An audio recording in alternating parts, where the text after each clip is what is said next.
வெற்றிலை தீபம் ஏற்றும் முறை. முருகரின் 6 வெற்றிலை பரிகாரம். 9 வாரம் ஏற்றுவதால் குடும்பத்தில் அனைத்து வகையான பிரச்சனைகளும் நீங்கும். வீடு, இடம், நகை வாங்கும்போது வெற்றிலை தீபம் ஏற்றுவது நல்லது.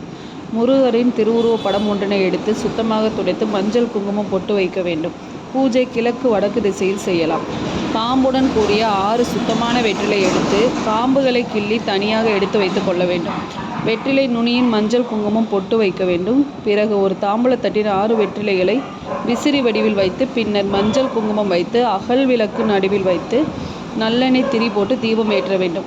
இவ்வாறு தீபம் ஏற்றும் போது தீபத்தில் இருக்க எண்ணெய் பட்டு வெற்றிலையின் வாடை வீடு முழுவதும் நறுமணம் இருக்கும். உங்கள் தேவைகளை முருக பெருமானிடம் வேண்டிக் கொள்ள வேண்டும்.